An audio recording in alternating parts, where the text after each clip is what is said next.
Hello friends, welcome once again on my channel Hit the Dream by भावना। आज हम EVS pedagogy से related एक बहुत ही ज़्यादा इम्पॉर्टेंट, इवन ईवीएस क्या ये जो है इंग्लिश पेडागॉजी, हिंदी पेडागॉजी और ये सीडीपी का बहुत ही इम्पॉर्टेंट टॉपिक है CC continuous and comprehensive evaluation, right. तो जैसा कि नेम से पता चल रहा है, it is continuous and comprehensive. Continuous means लगातार चलने वाली, और कॉम्प्रिहेंसिव मीन्स थोड़ा सा ब्रॉड फॉर्म में इवैल्यूएशन करना, एग्जामिन करना, किसका, बच्चे का। कंटिन्यूअस एंड कॉम्प्रिहेंसिव इवैल्यूएशन, बच्चा जब स्कूल में होता है तो स्कूल में जो भी टाइम वो स्पेंड करता है, 3 आवर्स, 4 आवर्स, 6 आवर्स, तो पूरे कोर्स के दौरान, राइट, जो भी उसका एकेडमिक ईयर है उसके दौरान जो हम इवैल्यूएशन करते हैं, चाहे वो शॉर्ट टर्म इवैल्यूएशन हो चाहे लॉन्ग टर्म इवैल्यूएशन हो, उसकी हम बात करते हैं सीसीई में, राइट। ये बहुत ही इंपॉर्टेंट क्वेश्चन है और इससे 1-2 क्वेश्चन आ ही जाते हैं। ओके, असेसमेंट करते हैं हम इसमें बच्चों का। तो चलिए देखते हैं। यस, अभी तक चैनल सब्सक्राइब ना किया तो सब्सक्राइब करिए, लाइक करिए, शेयर करिए और बेल आइकन ज़रूर हिट करिए, राइट। चलिए, तो आज की वीडियो में हम क्या क्या कवर करेंगे। कंटिन्यूअस एंड कॉम्प्रिहेंसिव इवैल्यूएशन से रिलेटेड हम जानेंगे कि इसका मतलब क्या होता है, what is the meaning of CCE, aim क्या है, ऑब्जेक्टिव क्या है, ठीक है, और फंक्शन क्या है सीसीई का। चलिए चलते हैं। CCE was a procedure of assessment. CCE क्या है? ये एक प्रोसीजर है, या इसे हम कह सकते हैं किसका, असेसमेंट का या इवैल्यूएशन का। मापते हैं हम बच्चों को, student development in the school. बच्चा जब स्कूल जाता है वहाँ उसकी डेवलपमेंट जो हो रही है उसका हम असेसमेंट करते हैं, इवैल्यूएशन करते हैं। इसका मीन्स होता है CCE, continuous and comprehensive evaluation. ये जो CCE है वो किसके द्वारा डायरेक्ट किया जाता है? Right to education act of India in 2009। इससे देखिए क्वेश्चन ये बनता है, राइट टू एजुकेशन एक्ट कब आया इंडिया में? 2009 में आया, और इसी के अंडर हम CCE को पढ़ते हैं। This proposal to assessment was introduced by state government as well as by the Central Board of Secondary Education like CBSE।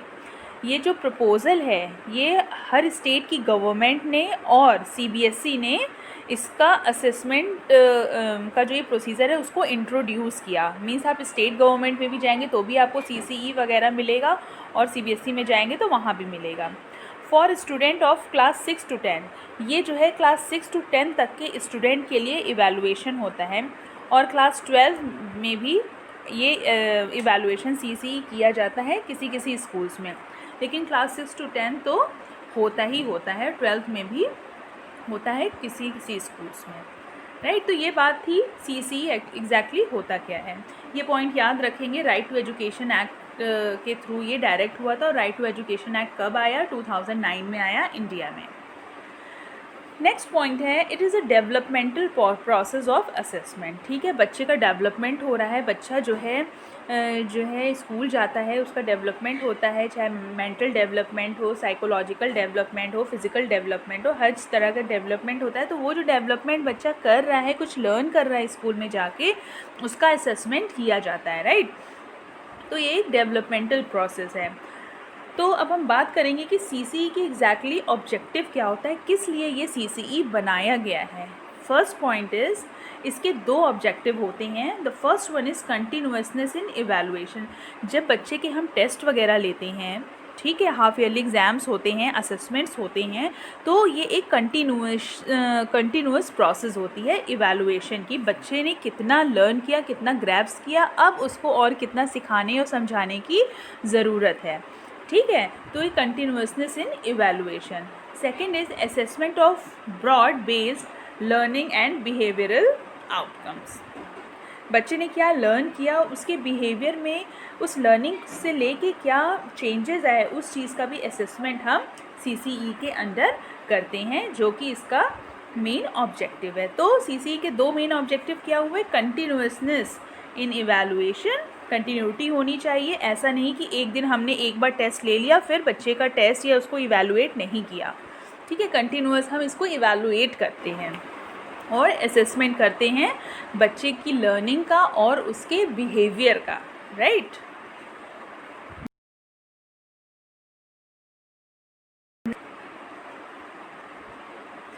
अब हम बात करेंगे कि एम्स क्या है, CCE का एम क्या है, कहाँ तक पहुँचाना है CCE को।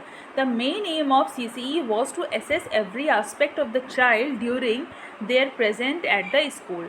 CCE का मेन एम है कि बच्चा जब स्कूल में है, प्रेजेंट है, तो उसकी एक एक एक्टिविटी को असेस करना, right. Second point is CCE help in minimising the stress on children. बिल्कुल सही बात है, CCE बच्चे के स्ट्रेस को भी कम करने की कोशिश करता है। फॉर एग्जांपल, बच्चा अगर अच्छा परफॉर्म कर रहा है टेस्ट वगैरह में, तो डेफिनेटली उसका एक कॉन्फिडेंस लेवल भी बूस्ट होगा, उससे स्ट्रेस कुछ कम होगा, उसको वो अपने आप का सेल्फ इवैल्यूएट कर सकेगा, राइट, अपने आप को इवैल्यूएट कर सके, जिसकी वजह से उसका मेंटल स्ट्रेस भी कम होगा। Third point, make assessment comprehensive and regular. ठीक है, ये एक एम है कि कॉम्प्रिहेंसिव होना चाहिए असेसमेंट और रेगुलर बेसिस पे होना चाहिए। Provide space for teacher for prolific teaching.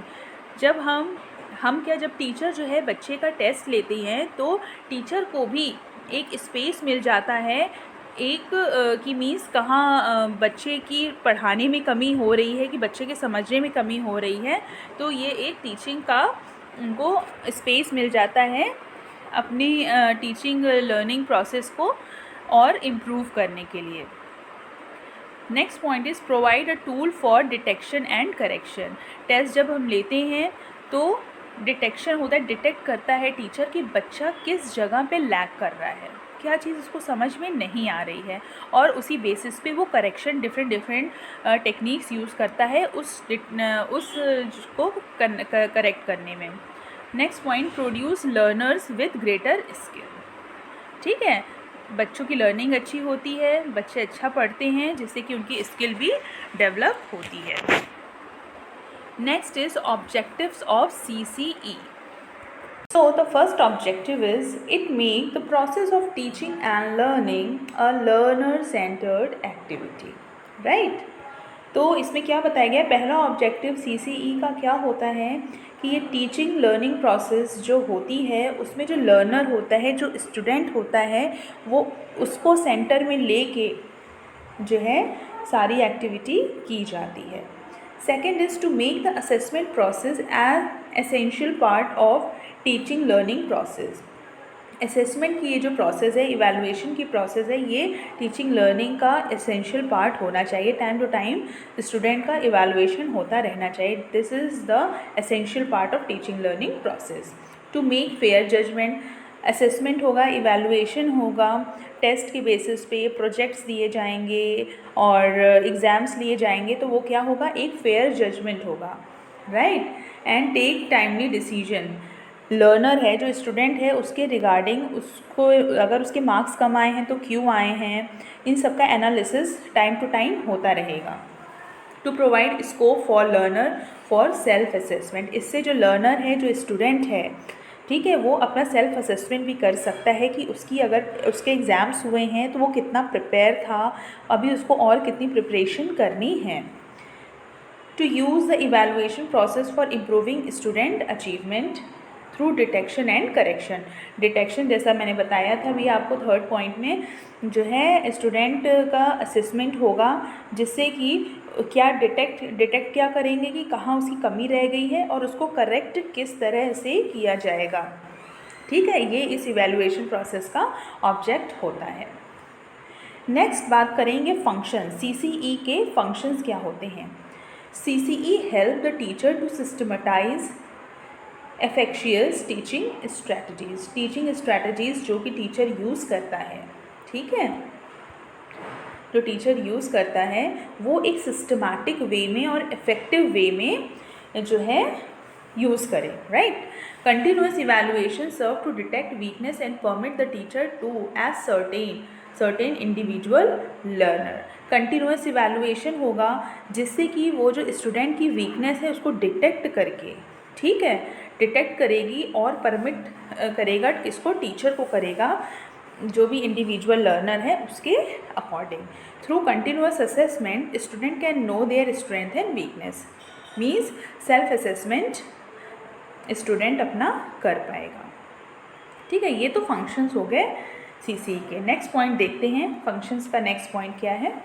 CCE help in identifying changes in the attitude and value system. बिल्कुल, CCE में जब स्टूडेंट का इवैल्यूएशन होता है, ठीक है, चाहे वो एकेडमिक लेवल पे, चाहे करिकुलम लेवल पे, ठीक है, या अदर एक्टिविटीज़ में, तो उसके एटीट्यूड और वैल्यूज़ में भी चेंजेस आते हैं, जिसको कि आप डे टू डे या जो है टास्क टू टास्क उसको इवैल्यूएट कर सकते हैं।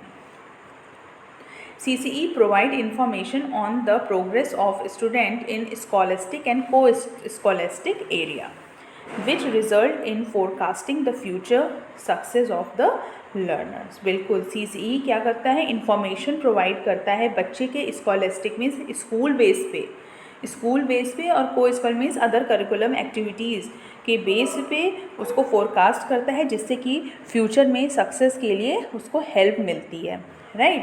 तो ये कुछ बात ही CCE के एम, फंक्शन, ऑब्जेक्टिव के रिगार्डिंग। इसके नेक्स्ट वीडियो में हम इसको थोड़ा सा और डिटेल में जो है डिस्कस करेंगे। तब तक के लिए गुड बाय। अगर कोई डाउट हो तो कमेंट सेक्शन में लिखिएगा। Please don't forget to like, subscribe and share my videos. Thank you so much.